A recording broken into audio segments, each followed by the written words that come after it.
Bueno, boa tarde, Armando. Moitísimas grazas por vir aquí esta tarde á cidade de Pontevedra para falar dun personaxe, bueno, dun autor básico na nosa literatura, diría básico na literatura case universal, que trascende todas as literaturas, como é Álvaro Cunqueiro. Neste camiño que nos leva ao estrado, onde vas a comentarnos algúns aspectos sobre a súa literatura gastronómica, a gastronomía, que debuxaba ou deseñaba Álvaro Cunqueiro a través das súas letras, a través dos seus textos. Gustaríame que me foras contando un pouquiño como foi ese xurdir en ti, ese interese da obra e do pensamento do noso autor. Que me podes dicir? Ben, pois, primeiramente, moi boa tarde, Anxo. A xente da sala o está mirándose aí unha voz en off ou isto é unha psicofonía. Bueno, dicirvos que estamos aquí no centro da sala porque o amigo Anxo, imbuído da arte que aboia neste espazo, pois volveuse el tamén un feroz e decidiu que tiñamos que facer algo escénico, non? Entón imos entrar pois case como se fóramos non sei, Latino de Hispalis e Max Estrella cara ao escenario.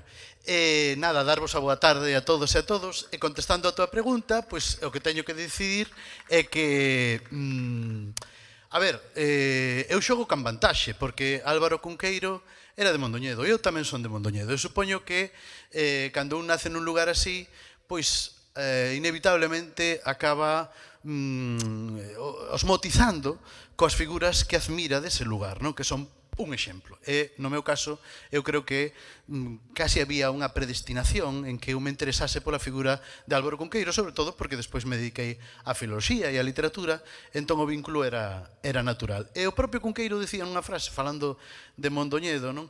Que un non podía ser mindoniense, que non se podía vivir nun val como aquel, con aquel verdor e aquela auga impunemente.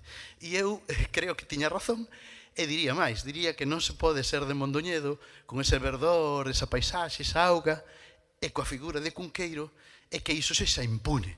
Entón, eu, bueno, debo facer honras ao gran Álvaro Cunqueiro, e o que veño aquí a falaros un poquinho del en relación co mundo da gastronomía e da alimentación, que é o que vertebra esta Semana Galega de Filosofía.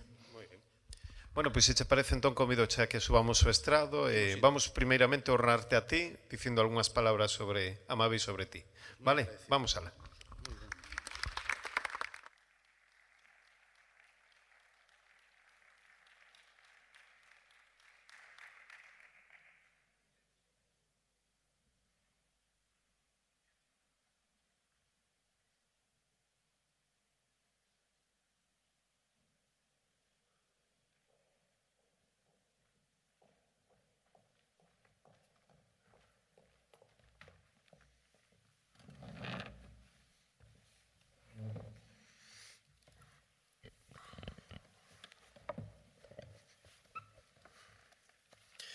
Bueno, sen ánimo de ocupar o teu espazo, o teu tempo, que é moi preciado para nós, vou a simplemente, a través dunhas liñas, un pouco estruturar quen é a persoa que nos acompaña, que todo o mundo a coñece, porque quen non coñece a Armando Requeixo? Bueno, eu tiven a sorte nestes últimos anos de traer sempre xente que é moi coñecida para todos nós,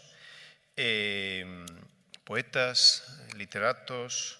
Neste caso traemos a figura sobre todo dun crítico literario. Pareceme fundamental alguén que se dedica a estruturar, a criticar, sempre en positivo, os libros da nosa literatura. Bueno, como dixen, Armando Requeixo, mindoniense, investigador e crítico literario, e tamén secretario do Centro Ramón Piñeiro para a Investigación en Humanidades, ademais de profesor na Universidade de Santiago de Compostela e catedrático de ensino medio. Coordina as publicacións, coordinador de publicacións na Casa Museo Álvaro Cunqueiro, e ademais tamén teño a sorte de compartillar con el como coordinador, eu como un docente máis nas correccións das PAU da lingua e literatura galegas. Despois, sobre todo, é moi coñecido, eu creo que incluso a través das redes sociais, moi coñecido como membro de multísimos xurados por toda Galiza, e un extraordinario colaborador tamén da prensa galega. A súa obra está centrada en algunhas figuras, como no caso de Ángel Fole, Xosé María Díaz Castro, Díaz Jácome e, como non, o propio Álvaro Cunqueiro. Obtivo algúns premios, moitos, diría eu, pero vou sinalar algúns, simplemente pois o premio Ángel Fole, que recibiu en 2010, os premios, diversos premios de fervenzas literarias entre os anos 2012 e 2019, probablemente algún máis que me esqueza por aí, e recentemente o Premio Nacional de Xornalismo Gastronómico Álvaro Cunqueiro polo seu artigo, por un artigo concreto na prensa. Estaría aquí moito tempo para nomear os libros que escribiu, pero sí me gustaría resaltar un en concreto, o último que teño lido, o último que acabei, de feito. Agora estou lendo outro doutra autora, que lle recomendo, que logo falaríamos o mellor del, que é Literatura Insólita. Aquí hai referencias tamén, como non, a Álvaro Cunqueiro e a outros autores da nosa literatura. Un libro moi interesante co que se celebra tamén o 75 aniversario da editorial Galaxia e que, bueno, logo o mellor pois fago referencia a él polo seu interese. Que coñezo de Álvaro Cunqueiro? Pouco coñezo, máis coñecí ao meu avó, que o tratou persoalmente, do que foi amigo. Pero que coñezo eu neste caso de Armando Requeixo? Bueno, pois o que lles podo dicir, o que lles podo transmitir a nivel persoal, que é unha persoa moi xenerosa, sempre o demostra, afábel, extraordinariamente traballador, moi traballador, e, sobre todo, para min un valor que ten que é unha persoa ben preocupada pola nosa lingua e pola nosa cultura. Deixo vos con Álvaro Cunqueiro, con Armando Requeixo, que nos vai un pouco deseñar a estrutura deste autor e da súa obra e da súa literatura gastronómica. Un aplauso para él.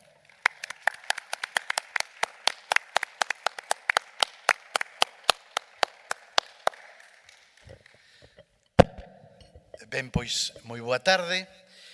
Eu teño que comezar, porque de ben nacidos ser agradecidos, pois, dándolle, bueno, pois, ofrecéndolle a miña gratitude ao amigo Anxo Rajó, que é amigo, non só é colega, é amigo, por estas garimosas palabras de presentación pois que acaba de regalarme.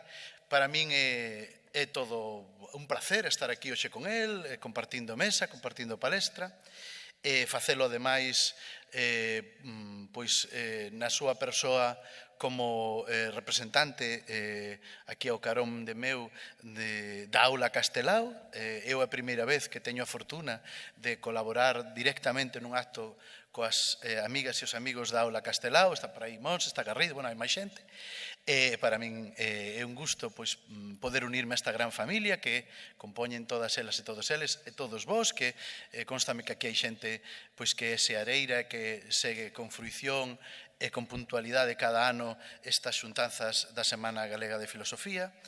E, ademais, é especialmente grato para min pois sumarme a esta corrente, a este evento, a esta familia, nesta anualidade na que temos unha sede tan magnificente como a esta. Eu tampouco teño falado en Pontevedra en moitos lugares, ainda hai 15 días na EPA Río Lérez, teño que volver o sábado a falar a Librería Paz. Bueno, aquí teño moitas amigas e amigos que andan por aí aos que ben quero. Pontevedra para min é pois unha cidade a que teño moita estimanza, pero digo que nunca me acadrara estar aquí neste auditorio realmente colosal. Vos estades mirando desde esa parte para aquí, pero Anxo e máis eu estamos agora mesmo sendo corpos abertos. Está entrando en nós Miguel Ríos e casi temos ganas de dicirvos buenas noches, bienvenidos, hijos del rock and roll.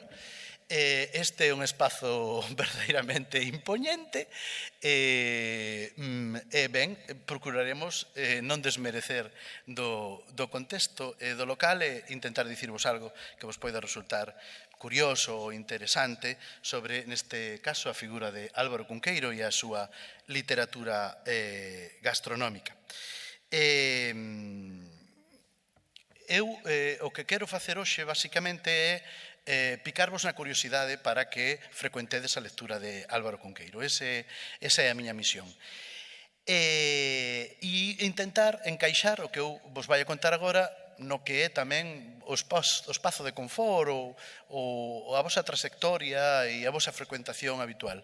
Eu son consciente de que eu veño do mundo da literatura, do mundo da filoloxía, pero é probable que aquí as persoas que me esteades escoitando haxa unha boa porción delas que veñan sobre todo do mundo do pensamento, do mundo da filosofía, non? E ademais estivo habendo estes días e seguirá habendo pois aproximacións ao fenómeno da alimentación, da nutrición, desde outros ángulos moi diversos que non teñen que ver con este que eu vou achegar hoxe. Entón, o primeiro que vou facer é intentar explicarvos cal é a miña hipótese. Vou intentar ser científico, logo, como estou entre filósofos e filósofas, intentar explicarvos cal é a miña hipótese de lectura sobre a obra gastronómica de Cunqueiro. Despois, moi velaíñamente, moi rapidamente, intentarei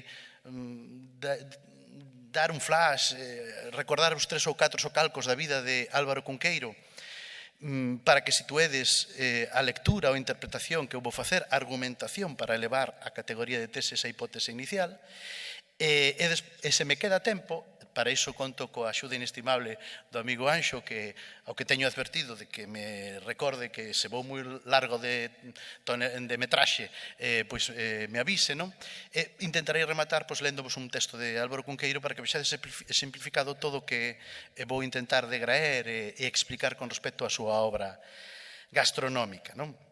Entón, o primeiro que me interesa dicirvos é que Álvaro Cunqueiro non foi un gastrónomo ao uso. En realidade, para Álvaro Cunqueiro, a gastronomía era un xénero literario autónomo, non? E a él servíalle como unha sorte de pretexto para fabular, para pensar tamén, para pensar o ser, para pensar a Galicia, para pensar a existencia, non? E veredes, ou intentarei persuadirvos diso, que cando ele escribía sobre gastronomía, o que facía era desenvolver toda unha poética da imaginación. E, polo tanto, aquelas persoas que tedes a idea ou que non tivestes o humor, o tempo, a paciencia ou a fortuna de adentrarvos demasiado na obra de Álvaro Cunqueiro e concretamente na obra gastronómica e poidades pensar que é unha especie de Simón Ortega ou de Carlos Sanguiñano ou de Arzac, quero desconvencervos xa desde o primeiro minuto diso. A Cunqueiro o que lle interesaba cando se achegaba ao mundo culinario era outra cosa, era tratar sobre arte, e sobre arte culinaria principalmente, non? Entón, como premisa, Cunqueiro, cando fala de gastronomía, non deixa de facer literatura. El segue facendo literatura. Fala de gastronomía ou fala de outra cosa. Non só fixo coa gastronomía, fixo, por exemplo, tamén con outro eido, que seguramente por oídas ou por lectura, coñecedes de Cunqueiro, que é, por exemplo, o mundo das viaxes. O mundo dos itinerarios, das rutas, dos libros de viaxes. Pois Cunqueiro tamén, cando escribía sobre viaxes, non deixaba de facer literatura. E fixo sobre outras cuestións que, en principio, poden parecer inicialmente como relativamente ou pouco literarias. Cando Álvaro Cunqueiro escribía no Faro de Vigo os prognósticos, porque facía unha sorte de prognósticos de que ia acontecer en Pasarón ao día seguinte co Pontevedra, elucubrando sobre cal sería o resultado do partido, el non deixaba de facer literatura. Escribía sobre Pontevedra, sí, hai que roelo, todo aquilo, pero seguía facendo literatura. E cando facía as súas vivencias, ou xogaba cos arcanos do tarot, ou con outras cousas, ou falaba sobre os anxos e os seus dicionarios, el seguía facendo literatura en todo caso e en todo momento, vale? Pois coa gastronomía é exactamente o mesmo. Ele é verdade que utiliza ese sustrato do gastronómico, das receitas, do mundo coquinario, pero ao final o que pretendía era arquitecturizar todo isto seguindo unha retórica xenuinamente literaria. Non? Esa é a miña hipótese e vou intentar demostrala. Pero antes diso, algunhas cousas, espero que se non vedes ben isto, avisádeme. O pantallón ten un tamaño xeitoso, pero se ainda si non vedes ou non ledes, dicídeme, dío ti Armando que non vemos.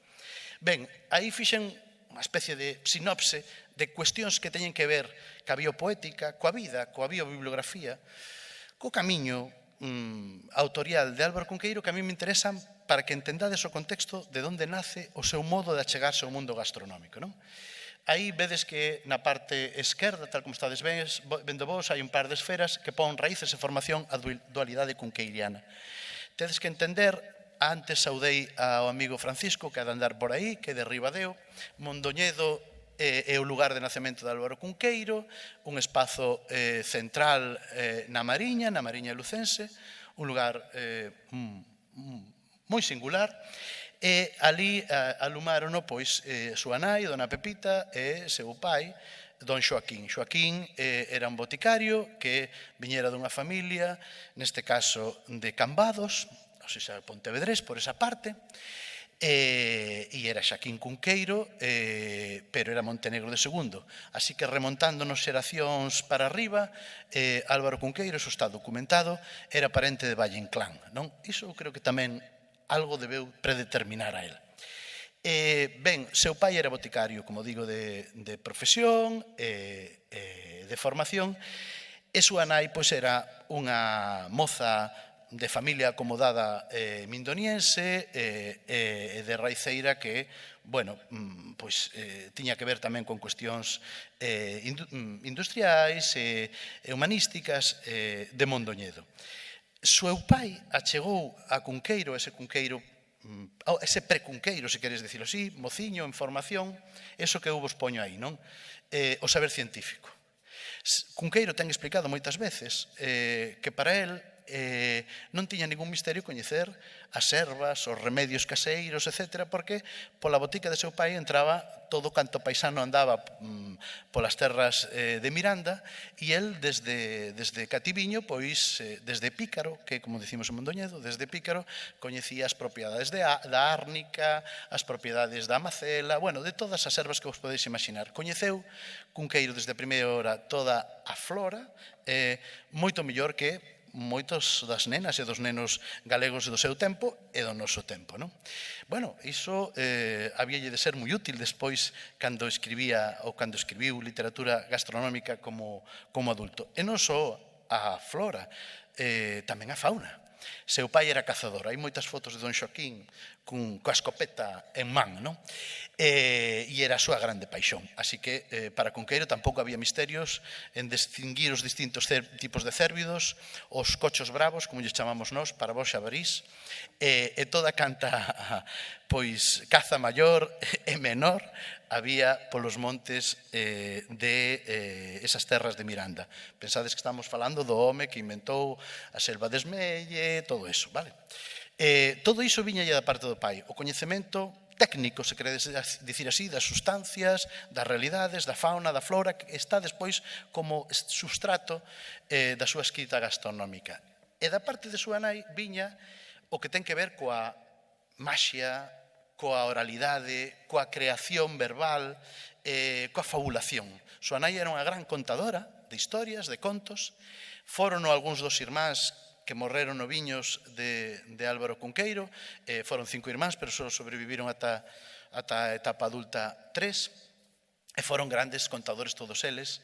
E incluso o propio Cunqueiro ten dito que había un irmán que rivalizaba con él cando era novo, que facía tan ben ou se cadra incluso mellor que a él. Así que, quen sabe, se nos perdemos un outro Cunqueiro que non chegou a ser. En todo caso, esa parte da creación pura sobre todo viña do lado de súa nai. Iso tamén se infiltra, evidentemente, despois no que Álvaro Cunqueiro fixo co gastronómico. Bueno, despois poñemos aí unha cuestión aí abaixo que pon Compostela de preguerra e socialización, tamén na parte esquerda do fondo da diapositiva, que tamén me interesa. Poño aí apertura ao comer e ao beber social en cafés históricos como Español, o Derbi, ou a Taberna do Padre Benito e outras. Cunqueiro, desde que pasou da etapa dos primeiros estudos en Mondoñedo, foi estudar a Lugo ao Instituto de Lugo, cando Lugo só había un instituto, que estaba, por certo, onde está hoxe San Marcos, a Deputación, por se algúns ides por Lugo ou tedes familia lá, non era no Instituto Lucus Augusti que xe coñecemos, nin na Virxe dos Ollos Grandes, nada, era en San Marcos. Ben, ali estudou con outras xentes, entre eles Ángel Fole, do que falaba antes Anxo, aínda que era maior que él, pero Ángel Fole ia ao seu ritmo, e despois matriculouse na Universidade de Santiago. Digo matriculouse na Universidade de Santiago, porque Cunqueiro estaba interesado en moitísimas outras cousas que non tiñan que ver coas aulas, vale? Era un estudante nefasto. De feito, non estudaba. Sacou algunhas materias, pero, bueno, co seu saber oceánico sobre lingua e sobre literatura, pero era... Bueno, a él non lle interesaba iso, interesáballe a vida cultural, a vida humanística, a vida literaria de Compostela. Pensade que nos anos en que está en Compostela vai empezar a publicar os primeiros libros.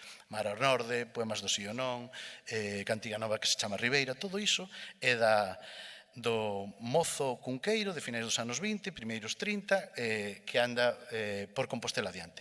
Pero o que me interesa dese momento da vida de Cunqueiro é que ali, el, como digo aí, socializou toda a cuestión gastronómica. Compartiu con xentes que tiñan unha visión máis ampla do puramente, digamos, perentorio ou nutritivo, o mundo da alimentación e o mundo, pois, tamén do beber, non?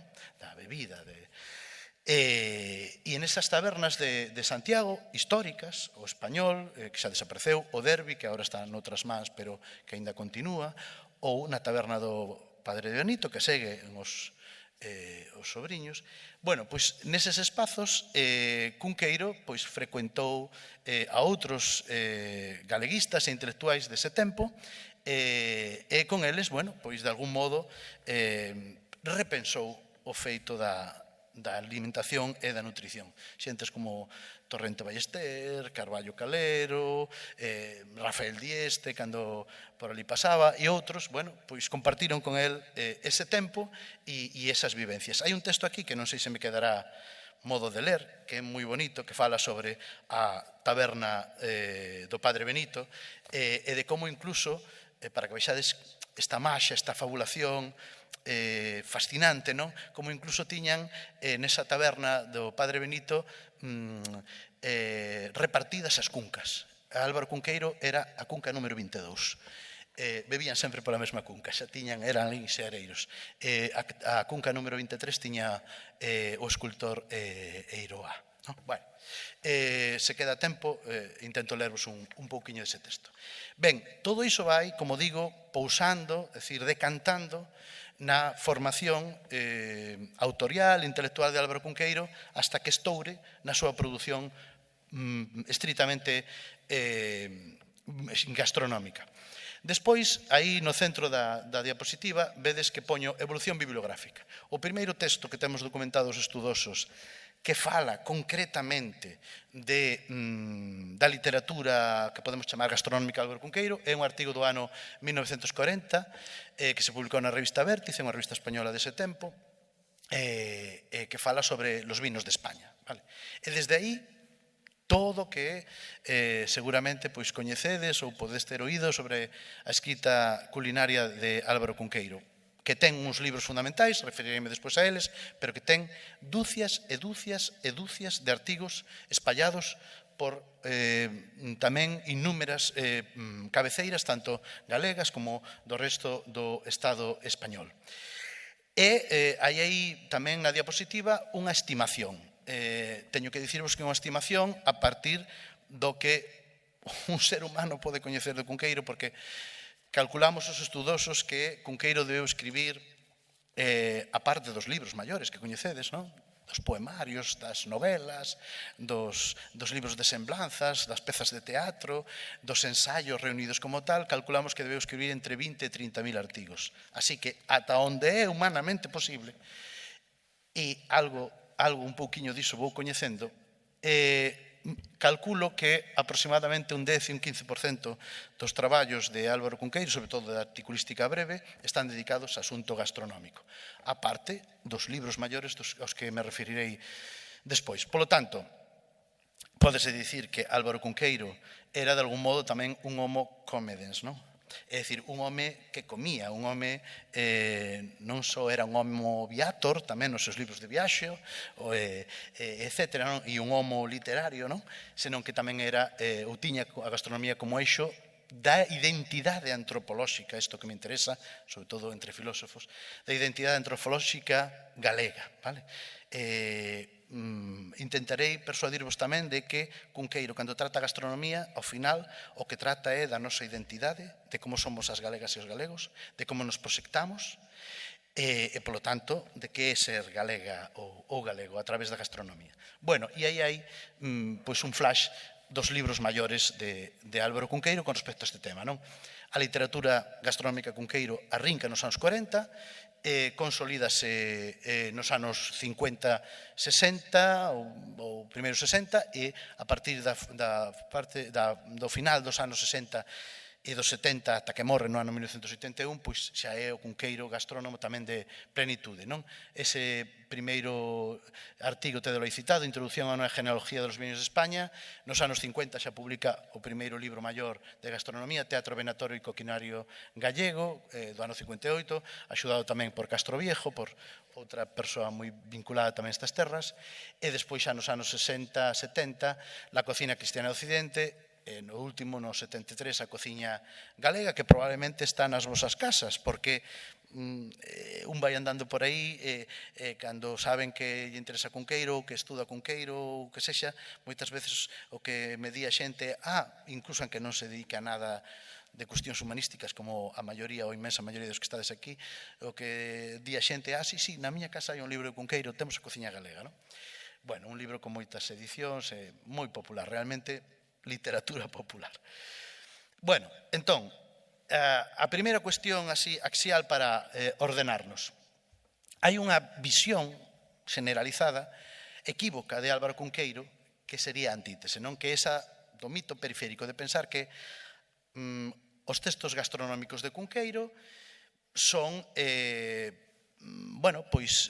unha ocupación del como escritor, pero que iso en realidade non é a súa, non forma parte do seu canon literario, que para iso está a novela, ou para iso están os poemarios, ou para iso está o teatro, e que o que fixo Cunqueiro foi recompilar receitas tradicionais da cociña galega como unha especie de ocupación ou pasatempo, cousa que para el era amable, non? Eu disinto diso. Eu creo, a miña tese, a miña hipótese, mellor dito neste caso, que intentarei levar a tese, é que para Cunqueiro a literatura gastronómica é, como digo, vertebral. Forma parte da trave mestra do que el quixo facer no seu edificio literario. Porque é literatura gastronómica, e estou, insisto, entre filósofas e filósofos. Vou non dicir aristotélicamente para que se me entenda mellor. Literatura gastronómica. Literatura é o substantivo, gastronómica é o adxetivo. A sustancia, a esencia, ao aristotélico, é a literatura. E a gastronomía, se queredes, pois neste caso, é o accidente, vale? A cociña como xénero literario autónomo e como campo de probas, poño aí, principal para a súa estética de fabulación. Cunqueiro sempre escribise, insisto, como escribise con respecto ao culinario, ao coquinario, estaba facendo literatura como vos contei. E para entroncalo con unha frase dun antropólogo, dun pensador universal, e que nos entendamos mellor aquí neste contexto da Semana Galega de Filosofía, eu creo que ese aforismo, ese pensamento de Claude Lévi-Strauss pode funcionar, non? Comemos o que pensamos e pensamos o que comemos. Eu creo que por aí tamén ven o modo de enfocar todo isto de Álvaro Cunqueiro. Tres cousas para ir cada vez situándonos máis. Os libros de cociña de Álvaro Cunqueiro rompen, como vos dixen, coas normas fundamentais do xénero prescriptivo. Non buscan ningún tipo de eficacia práctica. O que procuran é a evocación, o prazer estético. Vale? Son literatura. Segundo, a súa escrita gastronómica é unha prolongación da súa poética global. Nos dicimos, novela, pero isto é gastronomía outra cosa. Non. Para Cunqueiro non hai eses compartimentos estancos. Cunqueiro está transfundindo e facendo un macrotexto en todo momento. É igual que faga unha guía sobre a provincia de Pontevedra, unha guía de viaxes, que faga un artigo sobre os viños de España ou que faga o Don Hamlet. Está todo o tempo no seu mundo de poética, imaginativa, fabuladora, etc., que coñecedes ben. É o que está facendo é xogar a intertextualidade, non? A mestura do mito e da historia e a imaginación como poder, digamos, como principio ordenador da realidade literaria. E, polo tanto, desde ese punto de vista, a gastronomía é para el un lugar privilexiado para pensar a identidade, non? Para pensar a memoria ou para verse proxectado a través de memoria e da súa plasmación na cultura galega. Hai un momento incluso que Cunqueiro chega a escribir que comer é bo pensar, é o bon pensar. É dicir, que cando un come e come a xeito, o que está facendo pensando ben, vale? Para que vexades hasta que punto pensamento e gastronomía tamén aquí van xuntos, non? Ben, esa que tedes aí no pantallón é un pouquiño a tríada fundamental das obras maiores gastronómicas de Álvaro Cunqueiro, non? Xa foron aparecendo o Teatro Venatorio e Coquinario Gallego do ano 58, la Cocina Cristiana de Occidente do ano 69 e a Cociña Galega do ano 73. E vedes que hai aí unha especie de eixos de ordenadas e das cisas, nun poño identidade galega, cultura europea e noutro liña temporal. Todo isto tamén vai ir saindo. Porque Cunqueiro, a través da gastronomía, procura explicar cal é o noso ser, a nosa identidade galega, conectándoa coa europea e incluso contextuadamente, históricamente contextuada, se queredes, porque Cunqueiro escribe isto en plena posguerra, co franquismo. Aí hai tamén unha ondulación de onda, digamos, temporal que explica que Cunqueiro tamén a través da gastronomía intente definir unha idea da matria posible, a pesar das censuras, etc. E todo isto estáse producindo no seu tempo de produción vital, nun home que escribiu case medio século sobre gastronomía. O teatro, para os que non coñezades as obras, simplemente un flash, un apuntamento. O Teatro Venatorio e Coquinario Gallego tivo unha refactura, unha revisión, despois noutro libro que se titulou Viajes por los montes e las chimeneas de Galicia, que seguramente tamén tedes oído citar, que do ano xa 69.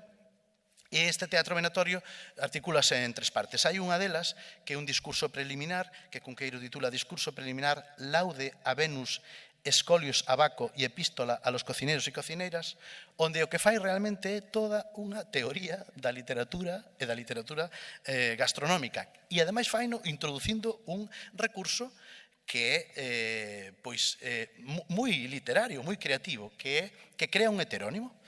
Entón, este discurso preliminar, digamos, non está na voz de Cunqueiro, senón, como digo, dun heterónimo seu, un heterónimo cervantino, que é el caballero del verde gabán. E este caballero del verde gabán, que aparece no Quijote, recordade que é primo irmán e curmán de O Cabaleiro do Verde Tabardo. Acordadevos do poema de Cunqueiro, non? O cabaleiro da pluma na gorra, meu amigo é. O cabaleiro do Verde Tabardo, meu amigo é. Oxalá na guerra non morra, meu amigo é. Nin de frecha, nin dardo, nin asta, meu amigo é. Vale? Que ese é un poema que todos temos no oído, porque estamos cansos de oílo na voz de Amancio Prada, e recordovos que un poema de Dona do Corpo Delgado do ano 1950. Polo tanto, Cunqueiro sigue xogando cos pratos, coas receitas, pero facendo literatura. La Cocina Cristiana de Occidente, pois aí o que fai é recoller artigos e compilacións de textos que foi publicando ao longo dos anos 50 e primeiros 60, e é un relato pois histórico, erudito, onde aparecen pratos, especias, viños, circulación de sabores, e todo pois cheo de referencias millenta á literatura europea e de toda parte, con múltiples escenas de viaxe. Un libro de creación, unha criatura pura. E a cociña galega, que probablemente é o máis popular e o que teñades visto ou consultado máis, é, segundo dixo Antonio Odriozola, que era outro pontevedrés adoptivo, non? Moi querido aquí nesta cidade, el dicía que era a obra cume da gastronomía galega. A ver, nunha terra onde temos a picadillo e a tal, pois non sei se é a obra cume ou non, pero está claro que está no top 5 das obras gastronómicas galegas. Pero non tanto polo seu valor como manual culinario, xa veredes, senón porque nel se dá unha exquisita, isto vale para a cociña e para a literatura, unha exquisita conxugación do narrativo, do lírico e do ensaístico, e ao final a cociña galega acaba sendo unha especie de historia social e cultural de Galicia a través do bo xantar, non? Bueno,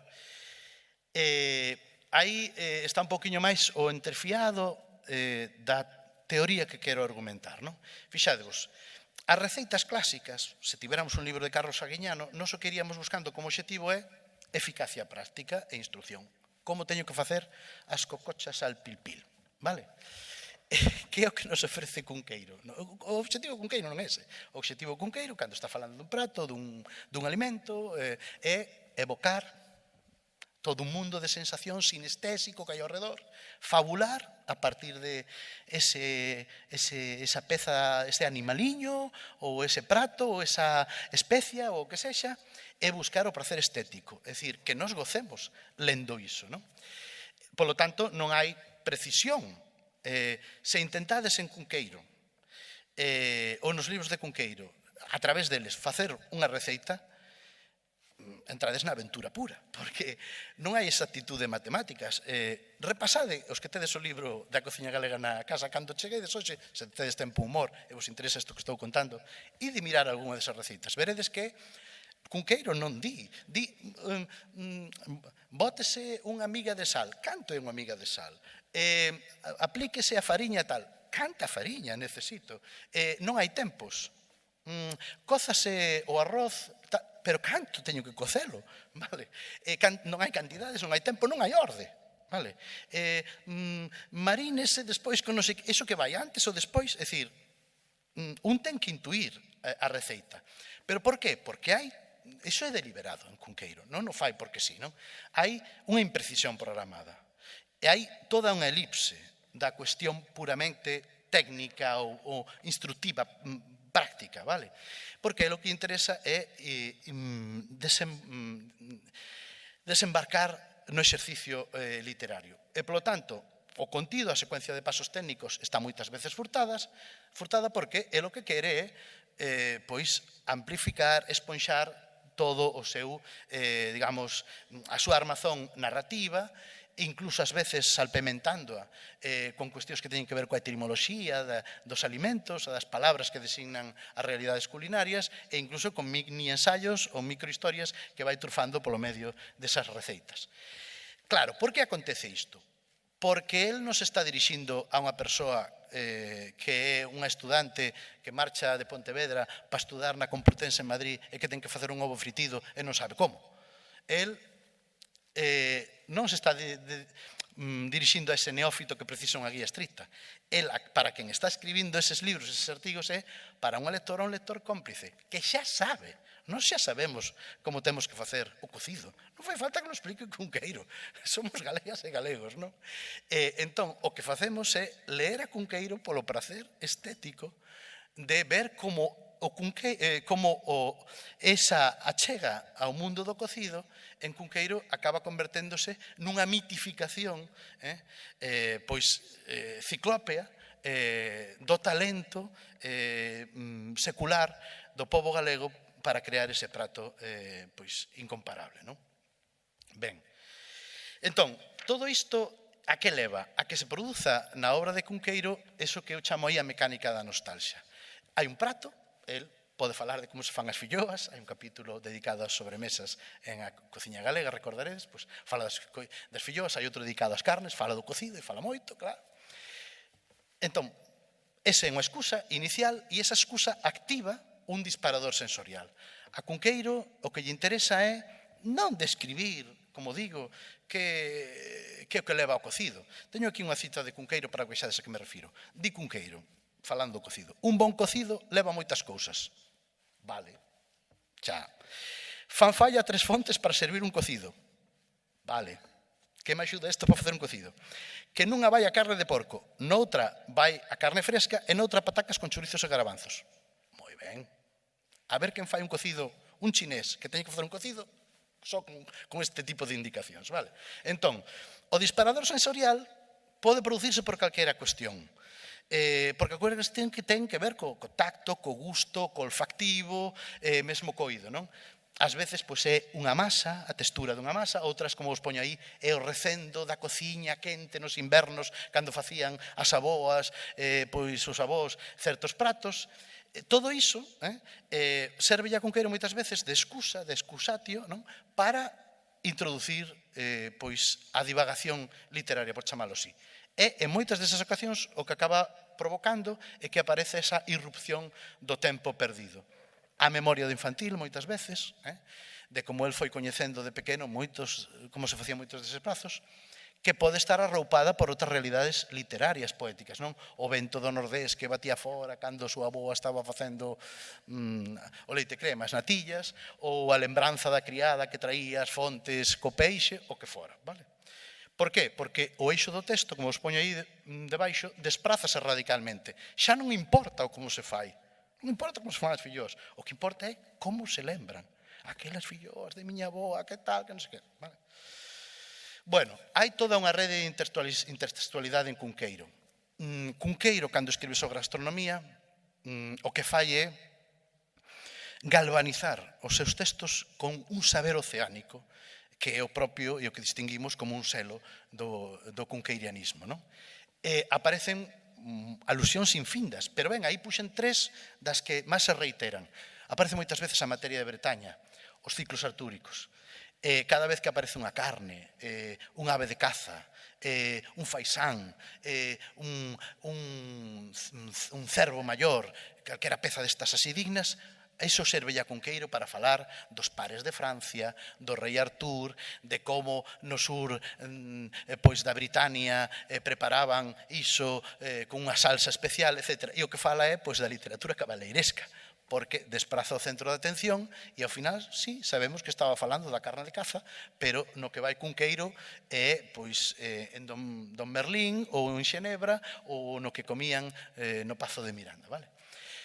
Pásalle igual coas máscaras cervantinas. Comenteivos que aparecía como premio a un dos seus libros, o Teatro Venatorio, ese cabaleiro do verde gabán. É un subterfuxio literario que ten Cunqueiro para engadir un argumento de autoridade e que non discutamos o que el di.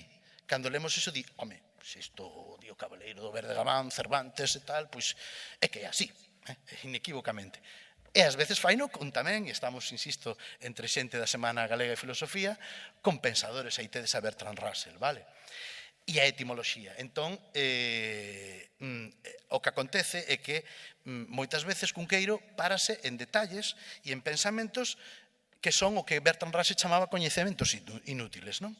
Entón, está falando dos pexegos e de repente o que lle interesa a Cunqueiro non é se o pexego podemos preparar con nata ou trufado con mel e non sei que. De repente, Cunqueiro para a narración nese momento, a descripción, e recórdanos como viaxou o pexego de China aquí, que se pode chamar melocotón, pero que outros lle chaman apricot, que son moito máis saborosos se lle chamamos con eses nomes, porque para el tamén está a maxia da fonética e das palabras e do sensorial, vale? Entón, prodúcese aquí o que algúns estudosos de Cunqueiro chaman disemia, non? Por un lado está o pexego real, non? O pexego como obxecto, como froito físico, non? E por outro lado está a evocación da historia de todos os humanos que antes de nós contemplaron a maravilla da natureza nese pexego, e crea esa simbiose de planos entre o corazón da poética e a gastronomía cunqueiriana, non? Bueno, a ver se isto sigue. Isto, se tuviéramos que facelo modo matemático, funciona como unha ecuación de dobre placer, non? Hai por un lado o padal físico, o sabor pura, a textura, vos poño aí, a experiencia sensorial directa dun pexego ou do que fora, e hai o padal intelectual, que iso é o que se activa cando estamos lendo a Cunqueiro, porque sabemos que lemos a Cunqueiro e que non lemos, eu que sei, a outro tratadista, digamos, máis descritivo do mundo gastronómico, non? E con ese texto gastronómico Cunqueiro vai a historia, o nome científico, a etimoloxía, os coñecementos inútiles que vos decía de Bertrand Russell. Todo iso crea esa hermenéutica do sensorial, porque comer, poño vos aí, é interpretar o mundo. E interpretar é ampliar o sabor, e, por tanto, o coñecemento, e, por tanto, o saber sobre o noso propio ser, sendo seres comeden, seres que comemos, non? Saber a historia da orixe chinesa dos pexegos para Cunqueiro fainos moito máis saborosos. Onde vai parar? Vale. Bueno, isto ten tamén, ás veces, irisacións que teñen que ver con outras artes, non? Por exemplo, co pictórico. Aparece moito en Cunqueiro. Hai unha paleta do padal, se queredes así, que é unha alta metafórica do pictórico, non? Como aparecen, por exemplo, en Cunqueiro os pementos de Herbón? Pois aparecen como os protagonistas de unha pintura veneciana. As tentolas galegas, pois son de prata e carmesí como a faldra da infanta Dona Margarida de Velázquez. Fixadvos. As filloas de sangue, pois exixen o ton tostado exacto dos rostros das damas de Piero de la Francesca. Entón, Cunqueiro é sempre moito máis do puramente, digamos, descritivo, do prescritivo dos pratos. Isto ten máis fondura do que parece, porque aquí hai toda unha ontoloxía do ser e do ser galego, non? Hai incluso unha trincheira do xantar, unha poética da identidade e da resistencia a través da gastronomía, en que vos pareza que non. Pensade que estaba escribindo estas cousas Cunqueiro nos anos 40, 50, con toda a censura en riba, vale? Entón, Cunqueiro, aínda que o faga dun modo digamos, con roupaxes moi amables desde o literario, está tendo subversiva e subliminalmente unha oposición frontal contra cousas. Por exemplo, contra a barbarie alquímica da industria alimentaria, as sopas de sobre, a comida rápida, etc., que empezaban a chegar a Estados Unidos e que se ven implantando. Cunqueiro era contrario a todo iso, vale? Cunqueiro defendía hoxe chamaría, cansaríase de aparecer en spots publicitarios, porque ele era dos alimentos de tempada, dos alimentos de proximidade, etc., etc., vale? Non desta cousa prefabricada que hai. Tamén era un modo de defender a democracia cultural, porque os seus textos, de algún modo, que producen un despazamento do foco aristocrático. Cunqueiro está alimentando o ser, alimentando ou falando da alimentación física, pero tamén da alimentación espiritual do pobo galego, vale? Non só dos aristócratas, ou non só dos señores e das señoras de pazo galegas, vale? E por iso reivindica a cultura popular. E por iso vos falei dese Cunqueiro no derbi, dese Cunqueiro no Español, e dese Cunqueiro na taberna do Padre Benito, non? A ele o que interesa son as tabernas, os albariños, os colleiteiros, vale? Todo ese mundo, non? Que é tan propio nos. Incluso dinamita as fronteiras culturais. Os libros de cociña son para el, de alguna maneira, en algunhas ocasións, un sustituto da historia social baixo o franquismo, non? Defende unha patria oteriana, diferente, alternativa, porque a confrontación política directa non podía ser, vale? E hai incluso unha alianza periférica. Pensade que moitos destes escritos de Cunqueiro estaban publicados, por exemplo, na revista Destino, que era unha revista que se facía en Barcelona, vale? E que ali estaban amigos seus como Luján e como Perucho, que o editaron, vale? E os cataláns tamén estaban nesta entente cordial, non? Fronte á industrialización e fronte a ese vórtice homoxeneizador de la España cañí, estaban estas xentes que escribían noutra clave, vale? E que se entendían entre eles. Bueno, e isto todo como se conxuga? Con unha dobre estética cunqueiriana. Por un lado, está a estética da tradición oral, recordade todo que mamou, no sentido máis bonito e nobre da palabra, de súa nai e da súa xente, non? As receitas transmitidas na casa e na aldea, a simplicidade dos produtos, a confianza absoluta no saber facer implícito nas cociñeiras e cociñeiros, e, por outro lado, o que fomos comentando, é dicir, todo ese saber omnímodo de un cunqueiro que non ten límites e que nos abralla polos seus coñecementos sen fondo, non? Por iso, Luján falaba da súa escrita gastronómica como unha heráldica barroca e nobre arte da escrita, non? Ese cunqueiro, cando fala de gastronomía, pois ten unha retórica exuberante, que fai asociacións e combinacións imprevistas, e toda esa saturación intertextual que xera pois, a prosa poética, a prosa de creación que lle coñecemos. Vale? O centro do cosmos cunqueiriano, polo tanto, está nesta literatura gastronómica. Convídovos a que abandonedes a idea de que aquí hai dos cunqueiros. Hai un cunqueiro primeira división que é Merlín e familia, as crónicas do Sochantre, erva aquí e acolá, e despois está o que fai cousas de viaxes ou cousas de gastronomía. Non hai eses distingos. Vale? Cunqueiro é sempre cunqueiro, escriba sobre o que escriba. Era un home co don da palabra, facía literatura sempre e en todo momento. Non? E por iso o Merlín e familia ou as crónicas do Sochantre vertebran esa poética de imaginación que ten tamén a Mesa Galega como centro, non? Porque é un laboratorio para o mito, para a memoria e para a linguaxe. Por iso intertextualiza constantemente. E o que está facendo o cunqueiro moitas veces non é contarnos receitas, é escribir prosa de creación coa excusa de que nos está falando de cociña ou de que tamén está falando de cociña, se queredes. Como destrúe o receitario convencional, Cunqueiro non escribe sobre comida. Utiliza o caldo, o empanado ou a lamprea como materia prima coa que construe a súa modernidade literaria. E vou rematando xa, porque a ver se nos dá tempo a ler este textiño. Esta é unha frase de Álvaro Cunqueiro, que eu creo que fala moito mellor do que eu me poida enrollar aquí, non? A cociña é un dos ámbitos onde o home, dixo el, nos diríamos o ser humano, puxo máis imaginación, moito máis que no amor ou na guerra. Bueno, no amor ás veces somos bastante torpes, é certo, e sobre todo na guerra, podería dicilo trampizadamente, pero non fai falta en exemplos e non temos que ir ao Estreito de Ormuz para decatarnos de que efectivamente lle poñemos pouca imaginación. Polo tanto, a mesa non é un apéndice utilitario para Cunqueiro, é a investigación máis profunda do segredo interior da natureza e un lugar privilexiado para a literatura.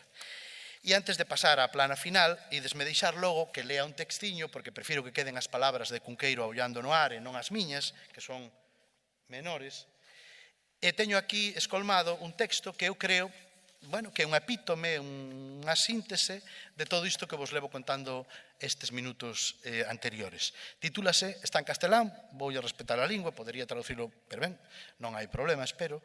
Titúlase Cuando el salmón regresa, así o publicou el, no xornal La Noche, que é unha cabeceira histórica que desapareceu como tal, pero despois seguiu en el Correo Gallego, do 17 de abril, por tanto, estamos aí, 17 de abril de 1962. Fixadevos como fala do salmón Cunqueiro. Se vos interesa, por certo, aquí ven a cuña publicitaria, Anxo, se vos interesa, por certo, este tema do salmón e tal, teño un libro sobre diso, despois podemos falar no faladoiro, se queredes diso. Ben, Cambasius asegura que el salmón es monógamo y parece que esta moralidad del hermoso pez, el más perfecto de los peces según Lawrence-Wells, fue conocida antes de que se supiesen sus hábitos migratorios, acerca de los que se ha discutido bastante, a dónde va y los campos marinos que corre.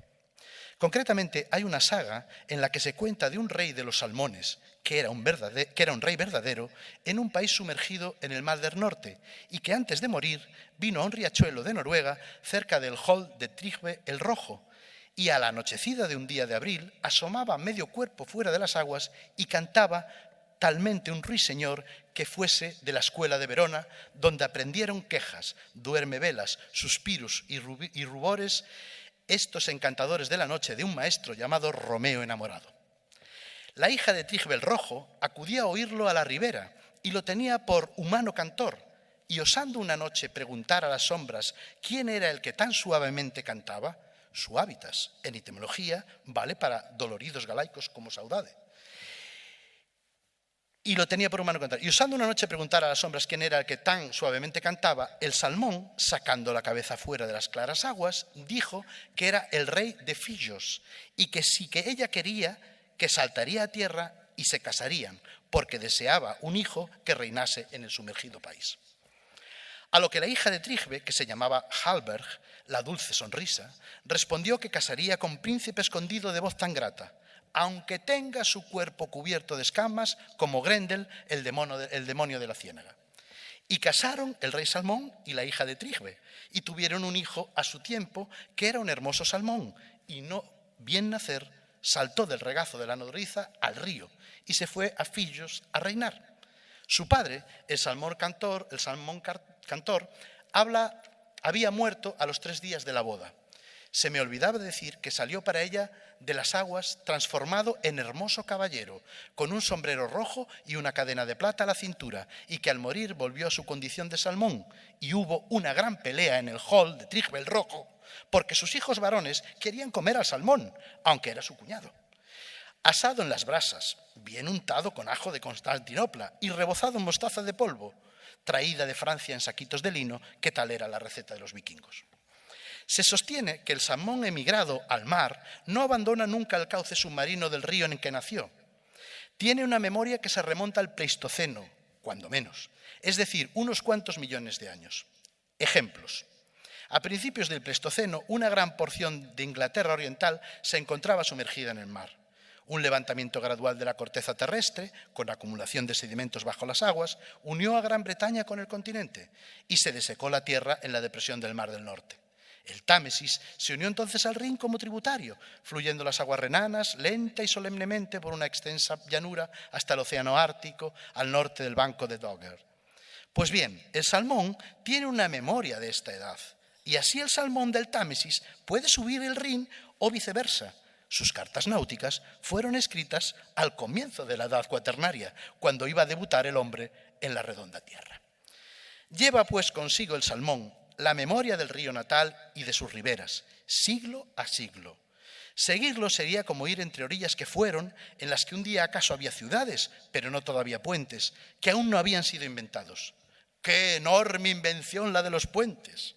A los reyes sacerdotes de la Roma cuadrada más antigua se los llamó pontífices, esto es, constructores de puentes. Y a mí me gusta que el vicario de Cristo use el título antiguo de sumo pontífice. Un salmón de los que estos días remontan los ríos gallegos no intentará comprobar si están en la orilla los molinos y los manzanos de hace 1000 años o más. Y saludará con alegría, quizás haciéndola revolotear de un coletazo, la arenilla que posa en el remanso Atal, donde fue inquieto alevín y rápido Pinto. Suben los salmones, príncipes plateados. Vienen a las nativas aguas ricos, fuertes, vivamente coloreados, osados brincadores. Traerán su nostalgia del país natal.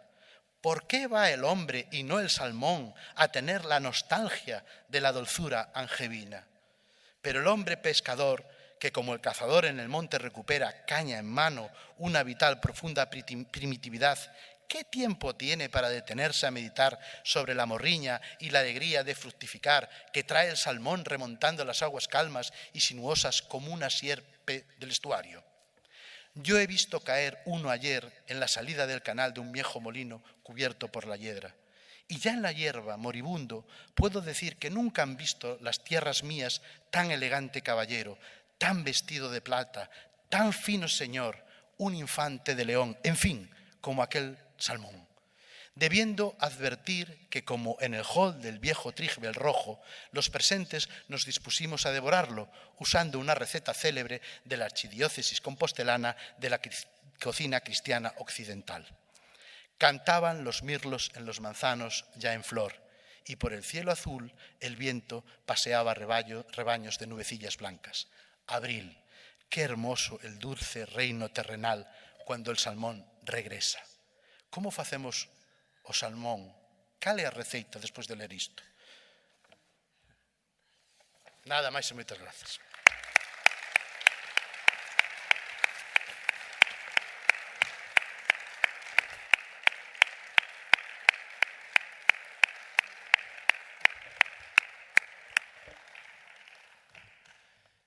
Ben, como é habitual, bueno, primeiro agradecerche de verdad, Armando, esta extraordinario relatorio que eu, como profesor de literatura, he vindo sempre admirando moitísimo a Cunqueiro. A verdad que cada vez que o leo, descubro, cada vez que o vexo e escoito sobre el, descubro sempre cousas novas. Bueno, temos, como sabedes, uns minutiños entón para debater, falar, algunha preguntiña que queirades facer a Armando. Están soñando co salmón. Xa. Si, temos aí unha... Boa tarde. Gracias por deixarte escoitar. Ben, eu quería preguntarche, xa que temos a suerte de terte hoxe aquí e que conoces a ese home tamén, por Cunqueiro conferenciante, polo falador, cando estaba presente diante da xente. Gracias.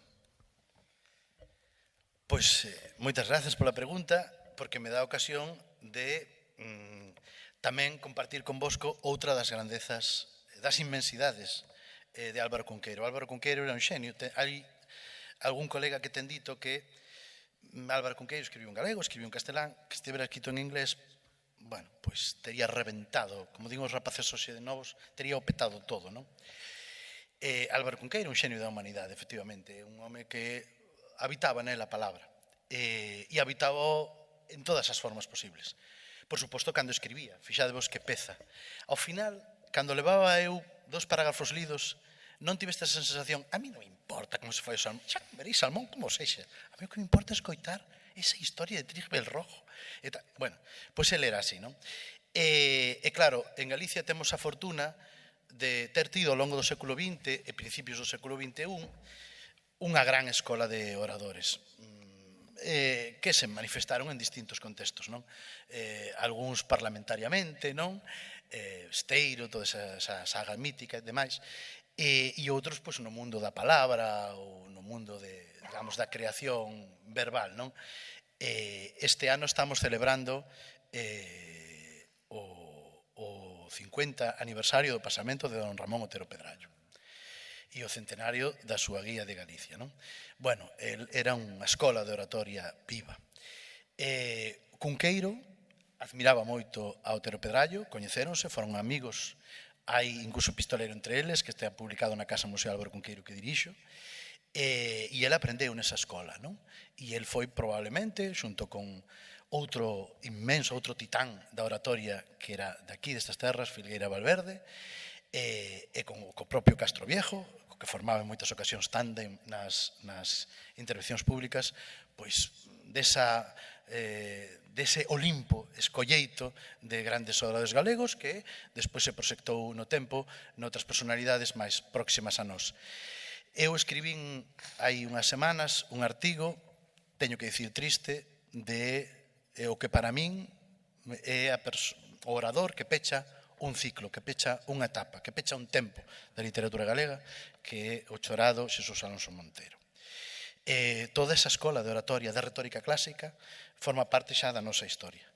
A xente que está detrás, os letraferidos que seguimos o seu exemplo, faremos outras cousas, pero xa non poderemos facer nunca o que eles fixeron, porque son incomparables, son inimitables, son únicos, non? E Cunqueiro era un portento da natureza. Hai grabacións de intervencións de Álvaro Cunqueiro, o Consello de Cultura Galega ten varias no seu fondo, están digitalizadas, podense escoitar. Hai tamén algunhas entrevistas míticas que se lle fixeron a Álvaro Cunqueiro, pois que coñecedes en Radio Televisión Española, en outros espazos, e se ides a YouTube e mirades ou googleades, poñedes entrevista a Álvaro Cunqueiro, ide con ollo, respondendo a tua pregunta, porque hai que facelo nun momento en que un teña tempo, porque en canto empeza a escoitalo 30 segundos xa non pode parar. E así fale 1 hora e media, hai que estar escoitando porque é hipnótico. Iso é unha virtude, un don da natureza que tiña Cunqueiro. E era capaz de falar de todo e ademais de modo sublime. E facelo repentizando e con moi poucos elementos, facer todo un construto cunha estética de oratoria, de retórica clásica, que ten unha técnica que os que nos dedicamos a iso coñecemos, pero que el manexaba, como digo, de modo incomparable. Era, por exemplo, un xenio do que nos chamamos a estrutura diseminativa ou recolectiva. É dicir, comezaba unha conversa, lanzaba o guión de 3 ou 4 ideas, arborizaban, e cando un xa pensaba este home non vai dar acabado, como vai volver a converxer cara ao final nalgo que teña sentido, el trenzaba como nunha espiral de ADN toda a súa intervención e acababa nun final climático. Eso só está pois, ao alcance dos grandes oradores. E Cunqueiro era Cunqueiro. Do mesmo xeito que don Xesús, porque eu tiña esa sensación, escoitando a Alonso Montero, bueno, a moitos de vos seguramente xa vos ten pasado, que incluso nos últimos tempos, ou en conversas privadas con el, indo no coche ao Carballo de Padroso, a outros eventos onde íamos, os premios da crítica, algunhas veces que eu tiven a sorte de acompañalo, de leválo no meu propio vehículo, falando con el, daba a sensación como que se ia a perder, pero nunca se perdía, realmente sempre regresaba e tiña esa estrutura que diste de discurso e de falar, que ao final, bueno, resultaba engaiolante e abrallante como chegaba sempre a concluir. O sea, nunca deixaban ningún tema, ou polo menos as veces que os teño escoitado eu, neste caso, a Xesús Alonso Montero. Eu recomendaría vos nese sentido, antes de que continue Armando, hai falabas ti YouTube, bueno, as plataformas hoxe en día danos a posibilidade de ver estas cousas. Hai unha reportaxe da televisión española que é O incerto señor Cunqueiro. Está realizado por non me sei agora, colega noso, o de Galicia Caníbal, Antón Reixa. Eso, por Antón Reixa, realizado por él, presentado por Miguel Anxo Prado. Recomendo de verdad, encarecidamente, se vos interesa mínimamente a figura de Cunqueiro, porque é abraiante, trátase moi ben a súa figura e, bueno, eu penso que está como moi ben deseñado todos os seus aspectos. Trátanse tamén aspectos sobre a cociña, en concreto de Cunqueiro, nesa reportaxe. ¿No? Ben, alguna cuestión? Sí, só un apuntamento antes de que me preguntedes o que queirades. Completando o que estamos falando entre amigos. Quedábame outro titán, ¿no? Por citar, que é Carlos Casares, que tamén tiña ese don, ¿no? Sobre todo na conversa máis próxima, na tertulia, no faladoiro, era un contador delicioso, ¿no? Unha vez en Mondoñedo pregunteille a Fernando Díaz, que é o propietario da imprenta Hermanos Mancebo, de Mondoñedo, que é sesquicentenaria, como diría Alonso Montero, sesquicentenaria, é dicir, ten máis de 150 anos, é unha imprenta histórica que temos en Mondoñedo. Seu pai era, o pai deste Fernando, era primo de, Xosé Díaz era primo de Díaz Jácome. E Cunqueiro e Díaz Jácome eran como irmáns, de feito, cando Cunqueiro era director do Faro de Vigo, o xefe de redacción era Díaz Jácome, e por eso os mindonienses temos tanta relación con Pontevedra e con Vigo, non? E co Faro de Vigo, do que somos colaboradores moitos mindonienses, tamén eu. Pois ben, unha vez preguntei a Fernando, no local da súa imprenta, el que tratou a Cunqueiro, como facía os artigos. E contoume unha cosa abrallante, pasmosa, que quero contar, para que vexades que hai xente ante a que un ten que sentirse necesariamente anano, e pensar como a natureza pode sobredotar tanto a algunhas persoas e deixarnos tan orfas a outros. Contábame Fernando como facía os artigos para o xornal. Cunqueiro paseaba polas rúas de Mondoñedo nos anos 40, e primeiro nos anos 40, hasta 47, que foi cando marchou para Vigo. Nos primeiros 40, desde o 47 a 61, que foi cando estivo en Mondoñedo. Nos finais dos 40, primeiros 50, por Mondoñedo, cos compañeiros, tomaba por ali uns cafés, andaba comentando a vida, a ver milagros do que fora, e de repente, pois, acordaba e dicía, conto, son as 4:30, ás 5 ven o coche de punto, que como se lle chamaba así, o coche de liña, o autobús, ven o autobús que vai a Coruña e teño artigos en facer. Entón marchaba para a imprenta de Fernando, poñíase a máquina de escribir ali, calzaba un folio no carro da máquina e bidactilarmente, a ver se digo ben, porque Cunqueiro non escribía QWERTY, escribía pi, vale? E bidactilarmente o me poñese e este texto que vos leín probablemente o escribiu Cunqueiro en media hora. Mas non tropo. Eu declárome incapaz de facer eso ata que morra. Alguna cuestión? Sí. Sí, Armando, quería preguntarche dúas cousas. Por que a nai de Álvaro non o meteu no seminario? Pregunta segunda. Que pensaba Álvaro Cunqueiro da nosa aguardente con relación á grapa e todos esos produtos similares que podía atopar na corte de Berlín? E ben, nada máis. Posiblemente che farei outra pregunta. Ben, pois, moitísimas grazas. A ver, sobre das dúas preguntas que me faz. A primeira, Cunqueiro era, como dicimos en Mondoñedo, moi parcial da nosa caña, da nosa aguardente. Nin grapas, nin grapos, nin nada. Iso estaba moi ben, como exotismo. Pero el cantou moitos textos, as gabanzas do aguardente do país, vale?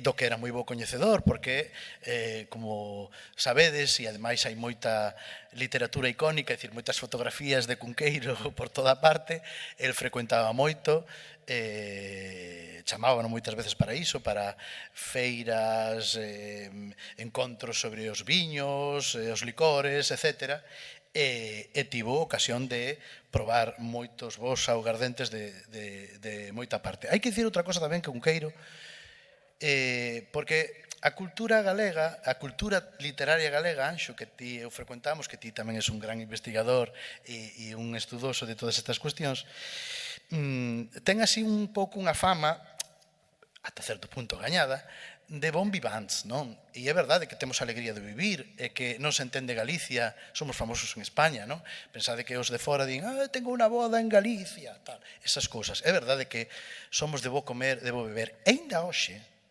hai unha cosa que me pasa, Anxo, moitas veces. Como son de Mondoñedo, e como levo a casa Museo Cunqueiro, estou de Cunqueiro e tal, digo cousas así en alto con amigas e amigos, e chega un momento en que nesa espiral envolvente que creamos pois, coa amizade, non me creen, pensan que os invento. Dicir, é de Mondoñedo, cunqueiriano, fabula todo. Se vades a Mondoñedo, se non o fixestes últimamente, fixadevos que cando saídes da famosa A8 agora, e colledes o ramal para entrar en Mondoñedo, hai un letreiro do Mopu que pon, e para comer, Lugo. E debaixo pon pan de Mondoñedo. Vale? Entón, por se hai algunha dúbida de que en que territorio nos movemos. Con respecto da nai e o do seminario. A ver, eso ten unha explicación familiar. Tería que estar aquí ao mellor César Cunqueiro, o meu, o noso bo amigo César, ao que lle mandamos desde aquí un garimosísimo abrazo, para contar ao mellor con máis exactitude isto, se que yo oíu algunha vez aos seus pois contar, non? Pero ata onde eu sei é por frecuentación co propio César e con toda a familia, non? Eu teño que confesarvos, confidenciarvos, que xa non cheguei a coñecer a Álvaro Cunqueiro, morreu no ano 81, eu son un neno que naceu no 71, vou agora para os 55 anos, por tanto, cando morreu Cunqueiro, tiña 9 para 10 anos, non me deu tempo a coñecelo. De feito, meus pais eran emigrantes, eu vivía en Barcelona ata os 13 anos, non teño memoria activa, ao mellor algún verán que vin a Mondoñedo, a miña nai de Mondoñedo, meu pai é de Abadín, pois igual pola vila o crucei, pero pareceme improbable. En todo caso, Cunqueiro era Cunqueiro e eu un rapaciño, vale? Pero sí que coñecín a súa irmá Carmiña, que foi a última a morrer, non hai tanto, e a súa irmán Pepe, o seu irmán Xosé, os irmáns que tivo, e falei con eles moitas veces destas cousas.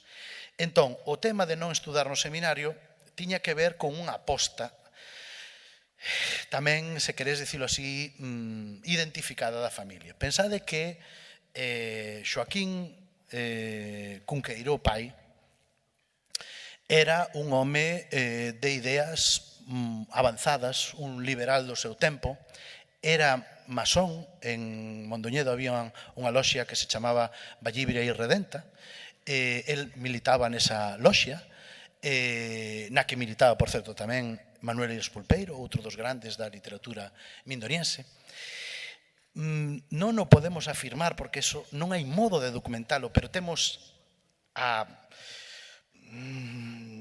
sospeita máis que firme, vou non dicir así, de que quen alumou a dona Pepita no parto, porque era médico de profesión, foi precisamente Manuel Eiras Pulpeiro. O sea, que é moi probable que fose Manuel Eiras Pulpeiro, que era amigo e correligionario, pensade, unha vila pequena, cidade histórica, pero vila pequena, Mondoñedo, o señor boticario, o señor médico, etc. Pois é o máis probable que fose Manuel Eiras Pulpeiro que trouxo ao mundo o propio Álvaro Cunqueiro, vale? Entón, nese contexto de un liberal, progresista, masón, republicano ata as cachas, isto non sei se queda moi ben dicirlo en público, non? Pero bueno, nos podemos con todo, Anxo.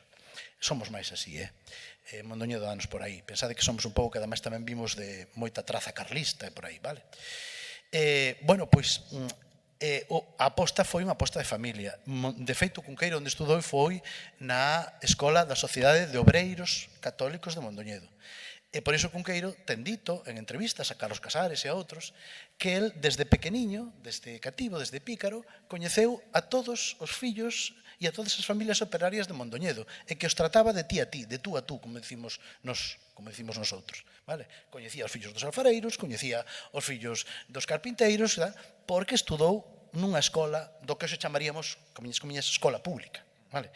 Porque seu pai cría nesas ideas de progreso, de socialistas non partidarias, entendedes, de socialista utópico, de socialismo utópico ou comunitario, e por iso non foi ao seminario, que lle tería sido moi cómodo, porque a casa natal de Álvaro Cunqueiro está como de aquí, casi que a entrada do pazo onde facemos o Culturgal, o sea, está pegada, vale, o seminario de Mondoñedo, vale? Pero tampouco lle facía falta, porque o propio Cunqueiro tamén ten dito en diversas ocasións, en diversos artigos, que el non fora alumno do seminario, alumno, digamos, rexistrado, formal, pero que fora alumno por libre, porque Cunqueiro, cando era rapaciño, fora dos horarios, digamos, seus de formación, o que facía era achegarse, sobre todo cando chegaba o bo tempo, ás beiras do seminario, ao redor do seminario, onde os padres de aquel tempo abrían as ventás cando chegaban as rigores dos calores e daban as clases que se escoitaban dende fora. E Cunqueiro ten falado de algúns personaxes deses mestres das escolas clásicas de seminario, en concreto de un que lle encantaba a Xesús Alonso Montero, ten escrito moito sobre del, publicou con nos na Casa Museo Álvaro Cunqueiro Xesús un libro titulado O latín, os latíns e as divinas palabras en Álvaro Cunqueiro, falando, entre outras cousas, deste personaxe, que era Francisco Fanego Losada, que era un gran latinista da escola mindoniense. Pois Cunqueiro ten dito que el, cando era mociño, se achegaba por fora ao seminario e, como a ventá estaba aberta, pois ele escoitaba as clases de latín onde se citaba a Virxilio ou Horacio, e Cunqueiro escoitaba Cras iter habimur navius, e dicía, oía a Francisco Fanego que decía latín, clásico, Ovidio, canónico, non? Entón, Cunqueiro, de algún modo, sen ser alumno do seminario, digamos, por matrícula, sí que o foi, digamos, por osmotización ou, digamos, por proximidade. E despois tratou moito, amigablemente, a moitas persoas que sí que foron alumnos internos do seminario de Mondoñedo. Pensade, por exemplo, na amizade fraterna, auténticamente fraterna, que tiña Álvaro Cunqueiro, por exemplo, con Aquilino Iglesias Albariño, que era alumno ali. Vale. Aquí en Cunqueiro ten contado, e Aquilino tamén, que cando os padres deixaban os seminaristas dar un paseo, Cunqueiro esperaba á porta do seminario para ver pasar as recuas de seminaristas e saudar a Aquilino Iglesias Albariño.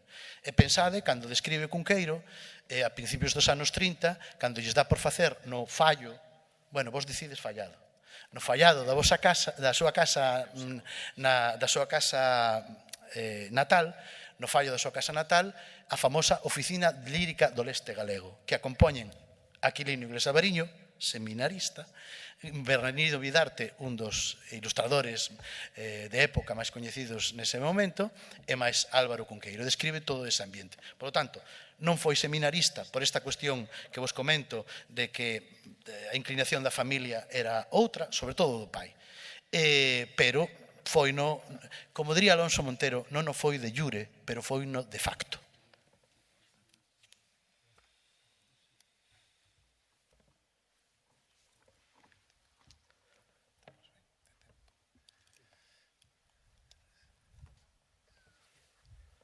Si hai algunha cuestión máis, aí diante, sí. Grazas, Monse. Non é unha cousa importante, senón anecdótica, que se non estaba despistado, sorprendeu-me un pouco, agora que estamos no epígono da súa temporada, e que eu levo o terceiro ano sin poder cumprir o rito anual, que é o da lamprea. E me parece que non houve ningún alusión que supoño que ele debeu facer, sobre este peixe mítico. Ben, a ver, Cunqueiro era moi devoto da lamprea, efectivamente. E creo que en algún momento debín de amentala. O que pasa é que Cunqueiro, claro, falou de todo e demais, non? Entón, é imposible, pois, pararse nunha intervención así panorámica como a que quixo ser hoxe esta miña en cada cousa, non? Pero efectivamente ten dedicado textos, fíxate aquí, aí abaixo pon, utiliza o caldo, a empanada e a lamprea como materia prima coa que construe a súa modernidade literaria. Teño que dicir, ademais, que estiven 16 para 17 anos cando era profesor de instituto en Catoira. Entón teño ido moito por casa Emilio e honrado a tradición da lamprea do gran don Álvaro. Así que sí, a lamprea é patrimonio tamén da súa literatura gastronómica. E que sigamos comendo lamprea galega, que, bueno, é unha xoia da humanidade que só moi poucos espazos teñen. Este é un privilexiado, non?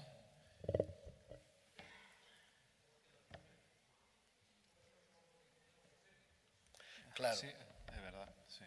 Está xa un prezo, pero bueno, tamén... Está dicindo o noso compañero que, claro, agora xa é un prato gourmet. Agora é mellor beber un Petrus que comer unha lamprea, porque xa non está ao alcance dos petos normais. Algunha cuestión máis? Antes de pecharmos...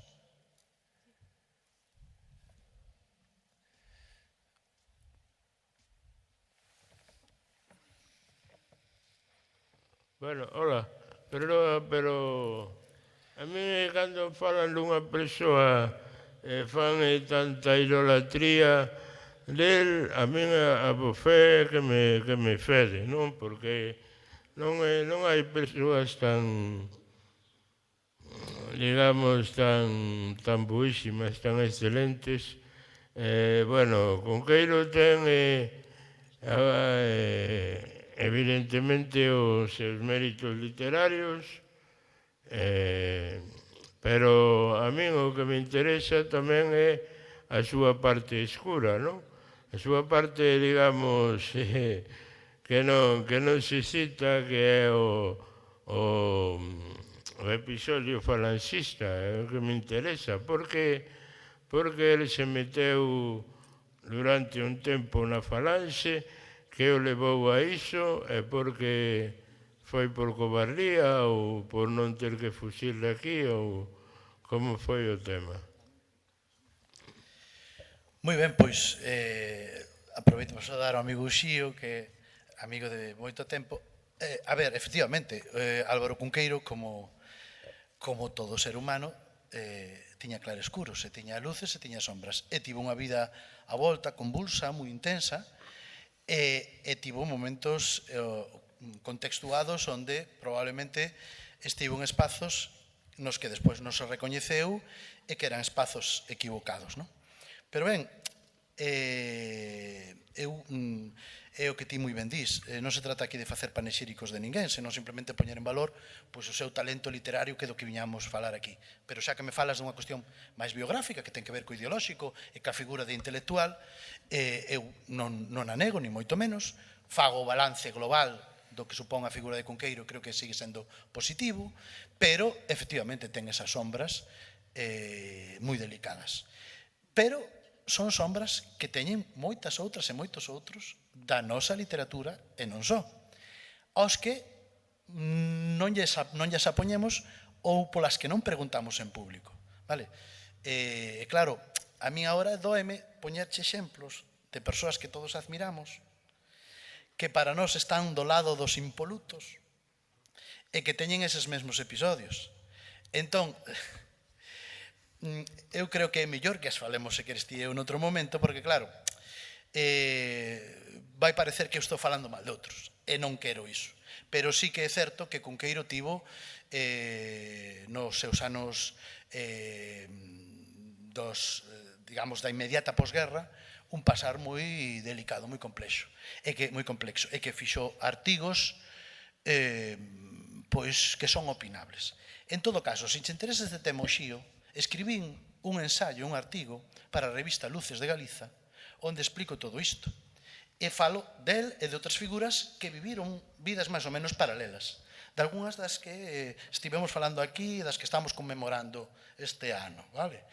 Porque isto é como aquelo bíblico, quen estea libre que tira a primeira pedra, vale?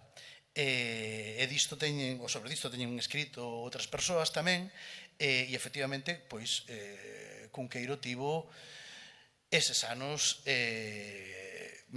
que son, bueno, pois, explicables seguramente desde esa vivencia insustituible que tiveron esas xentes que lles tocou pasar ese tramo da historia. Xulgalos desde o 2026 é producir un pouco unha política da cancelación, non? Habría que estar ali para ver como manexarse, porque ás veces as cousas non ian só con eles, non que ian coas familias e coas xentes que tiñan ao redor, vale? E en todo caso, se lees esa literatura, imos decir así, máis non sei, compracente, vamos a decirlo así, co tempo franquista, se a lees con tranquilidade o xío de Cataraste que Cunqueiro, ao final o que fixo foi unha especie de evasión literaria. E que facía, pois como acabas de velo coa gastronomía, tiña que falar dun asunto que estaba pasando baixo a éxira de Franco e ao final líase pola tanxente e acababa falando dun mundo medieval, ideal, de cabaleiros, de nobreza, de unidade, de non sei que, e falaba de todo menos do que tiña ou do que querían que falase, vale? Con todo, con iso, non defendo pois ideas que el tiña ou que manifestou en certos escritos. Pero claro, un home que escribiu, como vos digo, casi 30.000 artigos, máis de medio cento de libros, creo que non é xusto tampouco que o lembremos por algo que supón un 2 ou un 1,5% da súa trayectoria autorial, non? Pero as luces e as sombras están aí, e iso é o que fai humano, e efectivamente non é un santo. Tivo as súas caídas do cabalo, e ti acabas de apuntalas moi ben anotadas.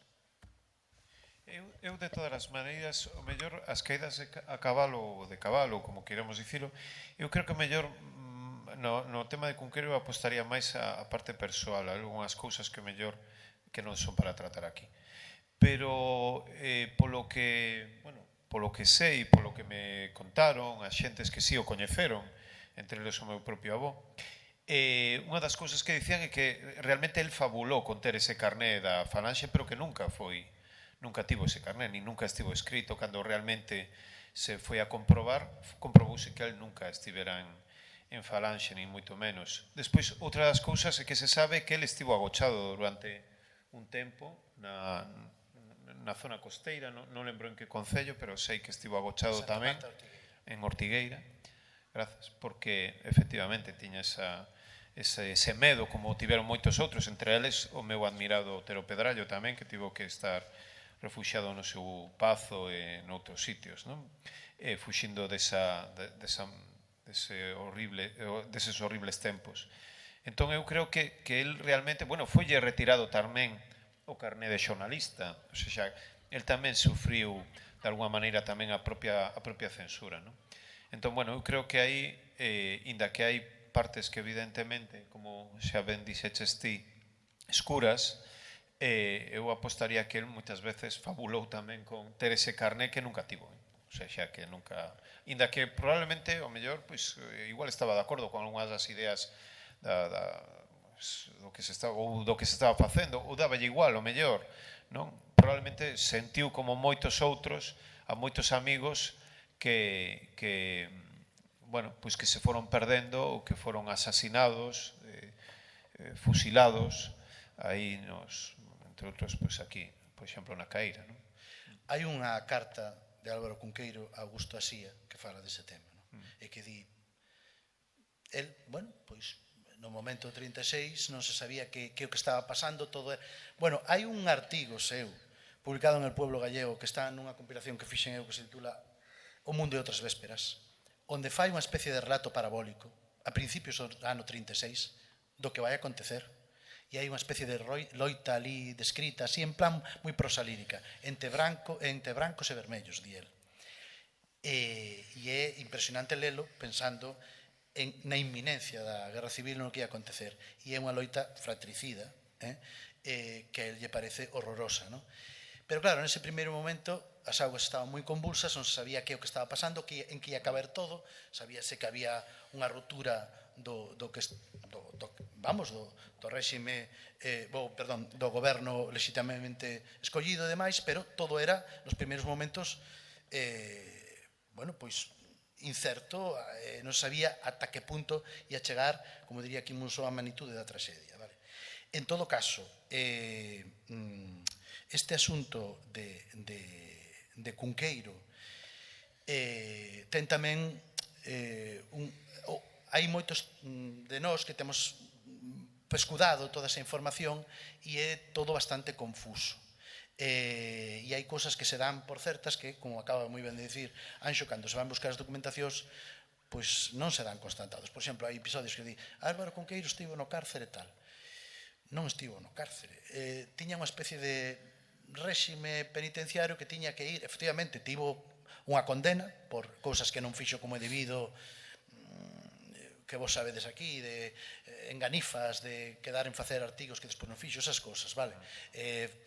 Quedar con cartos de adiantos de pagamentos que despois non...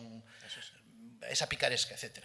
Bueno, efectivamente, tiña que ir ao cárcere, como fichar, chegaban ali, o que facían, bueno, era Cunqueiro, falaba cos porteiros dali, estaba ali media hora, fichaba e marchaba. É dicir, esas cousas sabémolas porque o testemunharon as persoas que o atendían e demais. E en todo caso, con respecto a estes asuntos, bueno, tamén hai moita documentación, como digo, que se pode tal.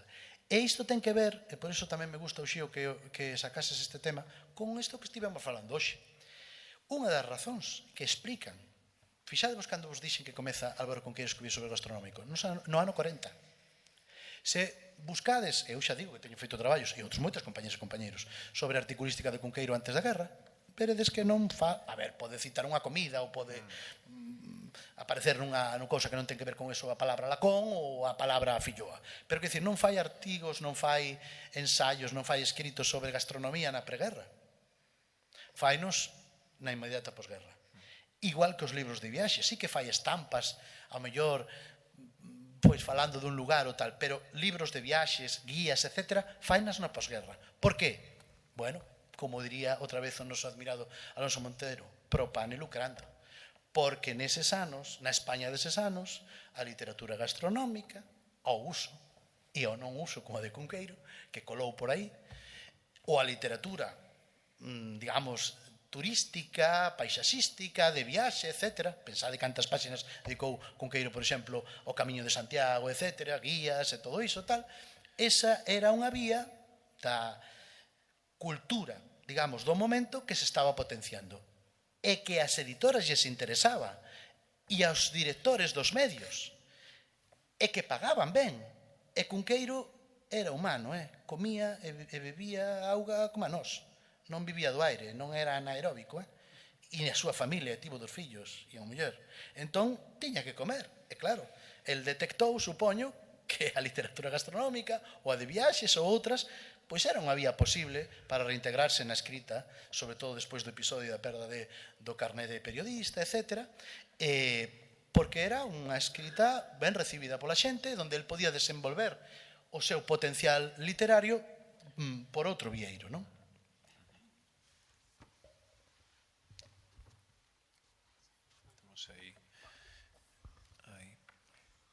Armando, volvo simplemente, non vou falar outra vez da Mariña, pero volvo a decirche que paralelismo hai entre Álvaro Cunqueiro e Ramón Piñeiro con relación a este tema da cárcel e do comportamento na crise franquista, nada máis.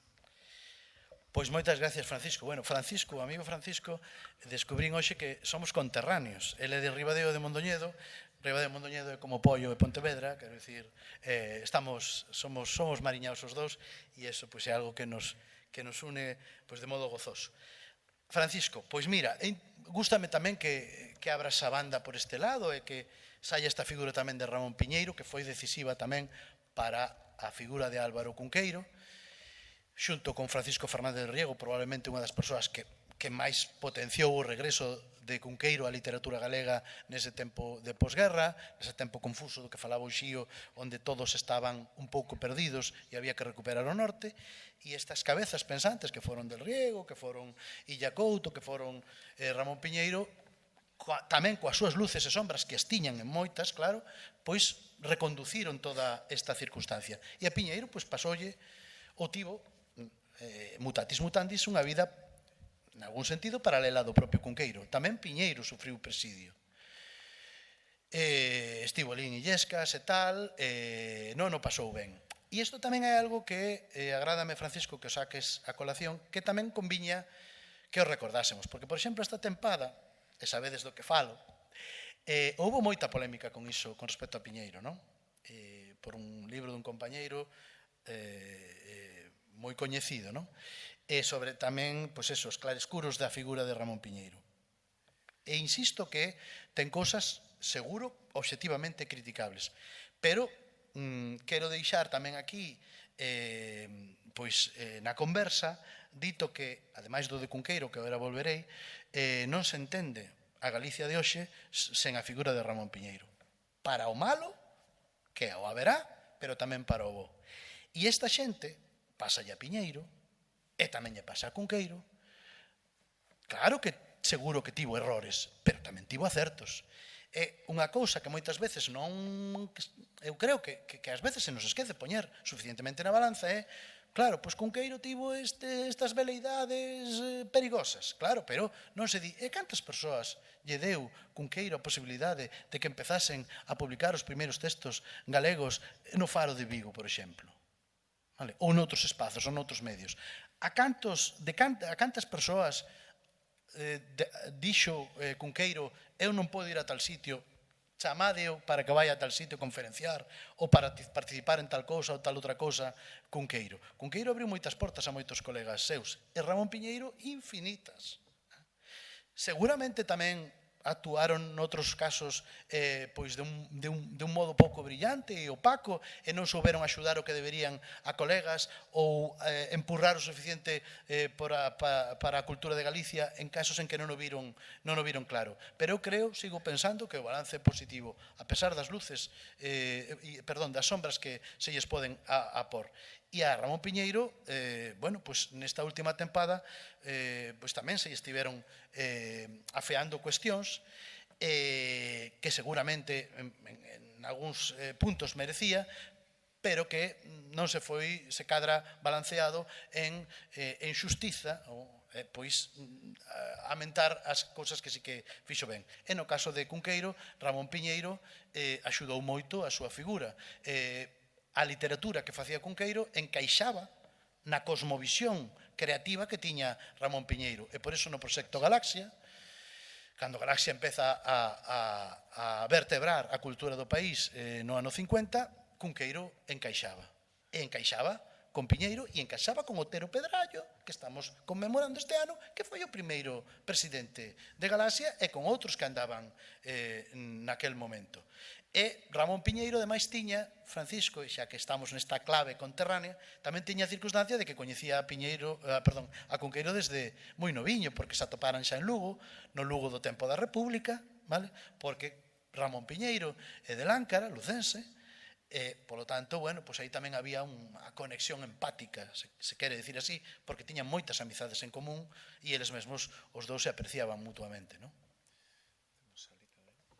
Monse, sí.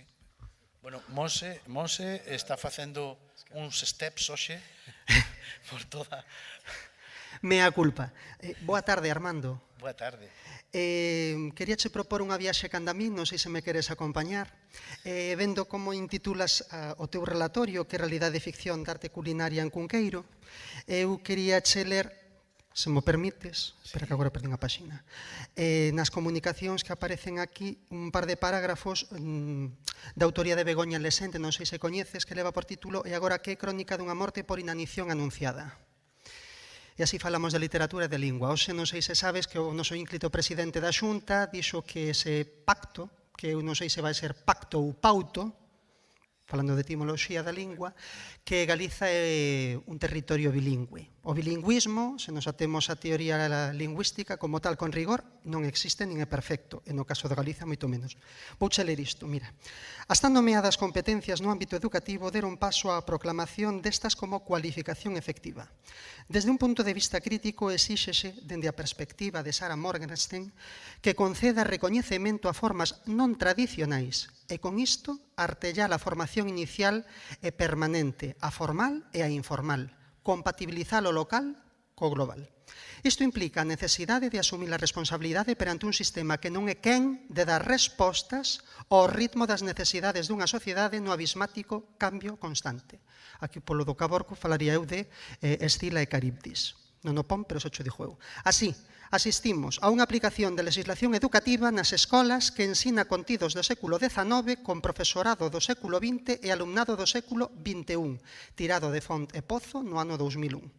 Neste sentido, perdemos talento, afogamos potencial baixo currículos obsoletos centrados en contidos conceptuais no canto de destrezas ligadas ao pensamento crítico e á creatividade propias da filosofía. Anulamos capacidades latentes e perdemos mentes famentas, e quería falar disto, chegar aquí, alumnado ben de alere en latín, que significa iso, nutrir, alimentar, que é o título deste ano da xornada, Filosofía e Alimento. Das aventuras intelectuais, creativas e emocionais. Remato, Exército pensante e creador desactivado nas aulas estáticas en que a voz protagonista é a de quen gañou o título de docente. A voz adormecida de quen ten preguntas que traer á luz o estilo da mayéutica socrática permanece calada, limitada por contidos que non deixan espazo para a hermenéutica guiada a través de metodoloxías máis activas que as fagan protagonistas da súa propia aprendizaxe.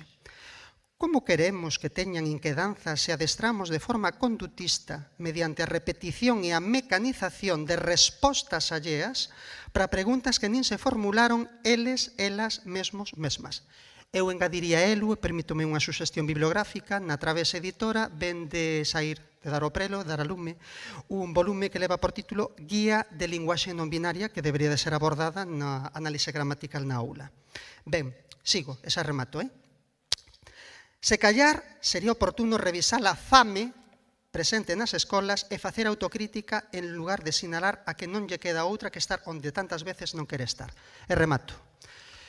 Reparando nesa imaxe que está aí, en que Cunqueiro brindaría Cunqueiro perante a situación actual do ensino na Galiza? Conclusión. Cando a materia de lingua e literatura galega e remito meus modelos pendurados na páxina da PAU, vai pasar do mito ao logos. Obrigado.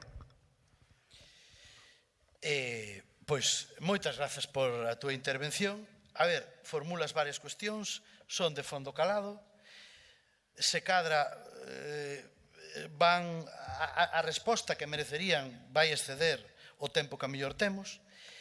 E claro, entendo que as propós non pensando tanto no tema que aquí hoxe nos convocou, que é o Cunqueiro, autor de literatura gastronómica como outras cuestións que teñen que ver coa lingua e coa literatura do país. E supoño que da miña humilde persoa, porque efectivamente son profesor da Universidade de Santiago, imparto unha materia que se chama Educación en Linguas en Galicia, claro. Son o coordinador das probas PAU de galego, claro. Son presidente de oposición dos compañeiros e compañeras de Lingua Galega e Literatura e presido a Comisión de Educación do Plan Xeral, ou do novo Plan Xeral que está ainda traballándose ou en curso. Claro, supoño que nesas condicións en as que vertebras a túa proposta de pregunta. É-me imposible contestar a iso agora. Pero ben, se cadra noutro momento, pois poderíase crear outro foro, outra conversa, outra xuntanza onde poderamos falar de todo isto con vagar. E con respecto ao último como que dixeches, se Cunqueiro brindaría ou non, pois é imposible dicilo. Eu non son cunqueiro, el morreu, pois, cando morreu no ano 1971, non sei se hoxe estaría contento ou non. O que sí que podo dicirche, por se sirve de pista, é que con independencia de ata que punto nos entendemos que o bilingüismo pode ser social ou individual, todas esas cosas que ti sabes como a min, e de se Galicia é bilingüe ou non é bilingüe, todo isto que estabas comentando agora, o que sí que é incontestable, gústenos ou non, é que aquí hai dúas linguas oficiais, aunque non nos guste, vale? Entón, con iso temos que vivir, ou con iso algo haberá que facer, vale?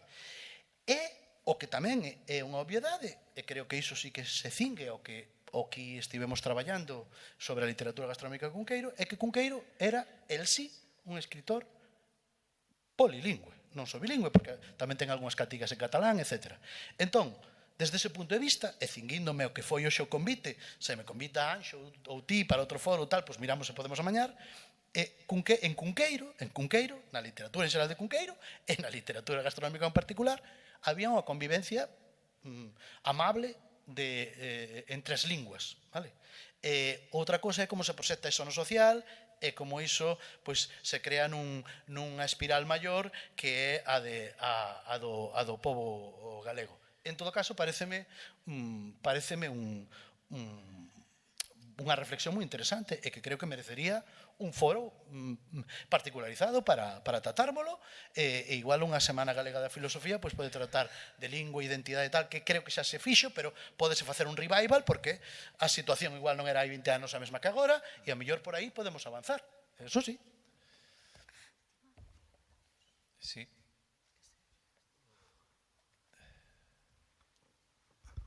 Boas tardes. Boas tardes. Tendo en conta a cultura culinaria de Cunqueiro, que poderíamos afirmar con máis razón? Que era un filósofo gastronómico de Lareira ou un filósofo larpeiro, máis ben? Larpeiro ou chapante, como, bueno, en galego chapante é o gourmet, non o gourmand, o gourmet.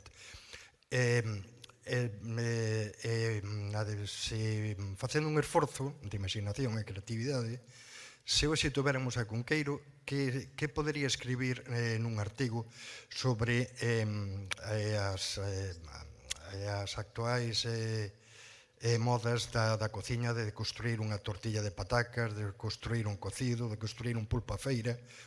Que podería decir el... Vamos, supoño que sería unha crítica, pero que por onde iría? Gracias. Pois acaba de dicirme Anxo que temos que ir dando peche, e a verdade é que é unha pena porque estades a conferencia verdadeiramente interesante que están facendo elas e eles, non que contei hoxe. Sempre pasa. As preguntas son esenciais, non? Filósofo gastronómico de Lareira, comentabas, ou gourmet? Pois é difícil. Probablemente, polo que contei, el sería un híbrido, un cyborg, entre eses dous espazos. Ten moito de raiceira de noso, no sentido tamén máis nobre digamos, do eido, do oikos, non? Do noso nutrirnos, non? Pero, evidentemente, el tampouco era, como dicíamos antes, inmune á cultura oceánica que tiña, a ese sibaritismo, a esa filigrana, a esa finura que que lle era propia. De feito, unha das cousas, antes sobrevoábamos este tema, unhas cousas que ás veces se lle pon un pouco a cultura e os persoas da cultura, pasa con Otero, pasa con Cunqueiro, pasa con outros, é que eran paponciños, non? A ver, eran galegas e galegos. E é verdade que gozaban, Celso Emilio, hai sitios onde están comendo en caldeiros, aí, mexillón, estas cousas. É verdade que disfrutaban do bo mantel, como calquera galega ou galego. Pero Cunqueiro, e isto que no tratou moitos amigos coinciden dicindo, Cunqueiro non era de demasiado comer, era de petiscar, de ir probando todo, vale? Con gusto, pero non era un papón, vale? Non era tal. Entón, entre eses dous polos estaría no medio, pero se cadra máis para o lado, se queres, gourmet, pero con raiceira xenuína, vale? Por iso que contamos de que tal. E isto enlaza coa resposta á segunda pregunta que faz.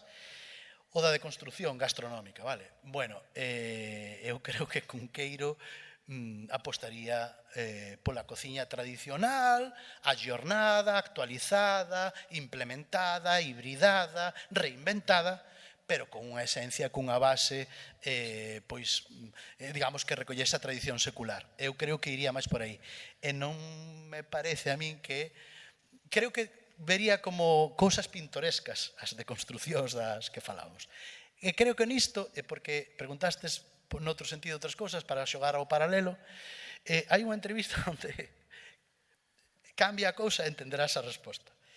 Hai unha pregunta, a Cunqueiro nunha entrevista dunha volta preguntáronlle pola ONU, por unha decisión da ONU que tiña que tomar e tal e cal, se lle parecía seria ou non seria. E el dixo, nese galego mindoniense, con un acento marcado, dixo, hombre, vamos a ver, es que estas cosas... ¿Cómo quiere que le diga? Yo no las tomo muy en serio. Hombre, si usted me dijese que la ONU la preside Carlomagno, pues yo podría entrar por ahí. Pero siendo como es y estando los países que están, pues casi que no, me da pereza. Entón eu creo que con a tortilla deconstruída lle pasaría 3/4 do mesmo. Ben, lamentando moito, temos que pechar, pero antes, dádeme un minuto, quería comentarvos, bueno, algún aspecto sobre tamén, eu antes non o facía, pero agora, dende hai uns anos para cá, collín a idea dun amigo dos premios da crítica tamén, de alguna maneira, presentar os nosos autores tamén e os seus libros, non? E antes facíamos referencia á literatura insólita, que é a última obra de Armando Requeixo. Quería dicirvos por que poderíamos mercar este libro que teñen aí a venda os nosos libreiros aí fora, non? Primeiro, son Aí teñen aí a venda. Teñeno aí a venda, sí, efectivamente. Non me dixo nada. Grazas aos amigos libreiros. Foi cousa deles. Non aludín a iso, Nos non influímos. Foi cousa deles. Bueno, primeiro, é un libro moi interesante de anécdotas e de curiosidades a respecto da literatura, dos creadores e da propia literatura en sí mesma, aos que nos gusta ler e desgozar moitísimo con el. Pódese abrir por calquera parte, ler por calquera parte que é gozoso. Digo porque así o disfrutei eu tamén recentemente, como vos dicía. É unha forma de apoiar os nosos autores e autores galegos. Axudamos tamén os nosos libreiros e finalmente homenaxeamos a nosa lingua e a nosa cultura. Estamos moi obrigados, moito obrigados, moi agradecidos de verdade, Armando, pola túa visita, a vos pola vosa presenza, como sempre, e recordarvos que esta noite temos con nos nesta cuarta-feira Javier Cudeiro Mazaira, que é doutor en Medicina e Cirurxía, que vai declamar sobre o primate gastronómico ou como un mono chegou a saborear co cerebro. Entón, convidamos vos a que tamén veñades a noite a escoitalo. Moitas grazas, de verdade.